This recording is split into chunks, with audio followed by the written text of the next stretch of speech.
देखिए, एक तरफ जो है भारत बंद है, लोकतांत्रिक रूप से आंदोलन करने की बात है, एक तरफ से 600 से ज्यादा किसान बैठे बैठे वहां मर गए। इसके विषय में किसी को चिंता नहीं है। और विशेषकर हमारे जो आदरणीय साथी हैं भानु प्रताप जी, जो जिनको मैं बिना फौज का जनरल कहता हूं, जो यहाँ से जो है आंदोलन छोड़ करके जा चुके हैं भगोड़े के रूप में, कृपया करके आप जो इस बात को ना करें। मालूम पड़ जाना था इसमें अरे किन पे फौज है और किन पे नहीं फौज है।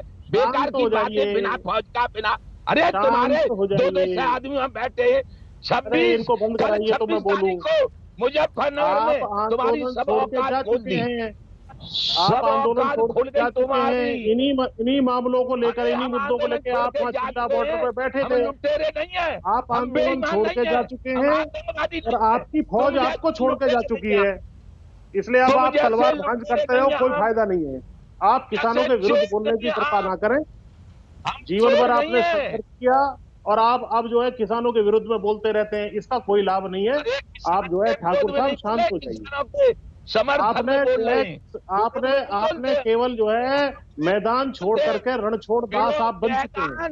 आप रणछोड़ दास हैं, रण छोड़ के जा चुके हैं। इसलिए आप जो है बोलने का कोई अधिकार आपको नहीं है किसानों के विषय में। आप बैठे थे तो पुष्पेंद्र जी बोलते रहे कि जब राजनीतिकरण होने लगा तो मैं खिसक लिया इस आंदोलन से। उनका तो यही, वो भी तो किसान ही है ना। ठीक है भानु प्रताप जी, मैं जल्दी से जवाब ले लेती हूँ, उसके बाद चाहर साहब इंतजार कर रहे हैं।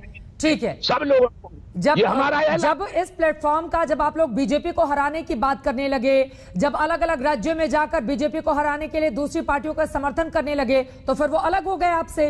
फिर किसान आंदोलन कहाँ रहा? यही तो आपकी विश्वसनीयता को लेकर भी सवाल खड़े करता है। ठीक है भानु जी, मैं पूछ लेती हूँ सवाल का जवाब।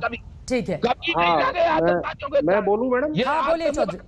ठीक है भानु जी, मैं आ रही हूँ, एक बार बोल दीजिए। इस देश में हर व्यक्ति जो वोट डालता है और सरकार बनाता है वो राजनीति कर रहा है। यदि जन सरोकार के मुद्दे पर विधि विरुद्ध तरीके से और जन सरोकार के खिलाफ कोई नीतियां जो है बनाने का काम सरकार करेगी, तो उसको हटाने के लिए उसके खिलाफ राजकुमार चाहर जी, अब बीजेपी को हराने का प्रण ले रहे हैं ये लोग, मुजफ्फरनगर से लेकर आज राजधानी दिल्ली या अलग अलग हिस्सों में। ठीक है, एक बार राजकुमार चाहर जी और कृषि मंत्री बुला रहे हैं, तो कम से कम समय और जगह भी निर्धारित करें कि कहां पर किसान पहुंचे उनसे बातचीत करने के लिए। भानु जी, मैं आ रही हूं आपके पास। राजकुमार चाहर जी की बात हो जाए एक बार। राजकुमार चित्रा जी, धन्यवाद चित्रा जी।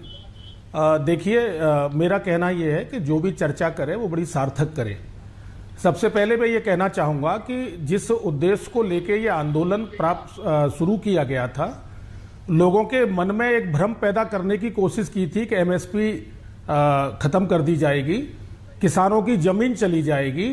विभिन्न प्रकार के डर हमारे किसान प्रतिनिधियों ने, किसान संगठनों ने और विभिन्न राजनीतिक दलों ने किसानों के मन में भय पैदा करने की कोशिश की थी। वो भ्रम किसानों का दूर हो गया। पूरा देश अब सच्चाई जान गया है। किसान भी ये जानता है कि देश के प्रधानमंत्री माननीय नरेंद्र मोदी जी की चिंता किसानों की आय को बढ़ाने के लिए है। वो किसानों के लिए काम कर रहे हैं, उनकी नीयत साफ है। स्वामीनाथन आयोग की रिपोर्ट हमने लागू की, एमएसपी लगातार हम बढ़ा रहे हैं, प्रधानमंत्री किसान सम्मान निधि लगातार माननीय प्रधानमंत्री जी दे रहे हैं। किसानों के लिए जो कुछ भी कर सकते हैं वो कर रहे हैं।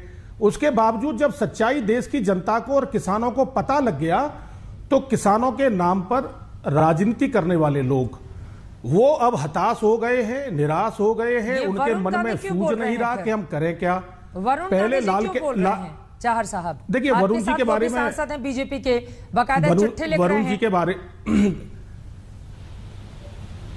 देखिए, मैं इतना कह सकता हूं कि माननीय नरेंद्र मोदी जी की, माननीय प्रधानमंत्री जी की नीयत बड़ी साफ है और स्पष्ट है और देश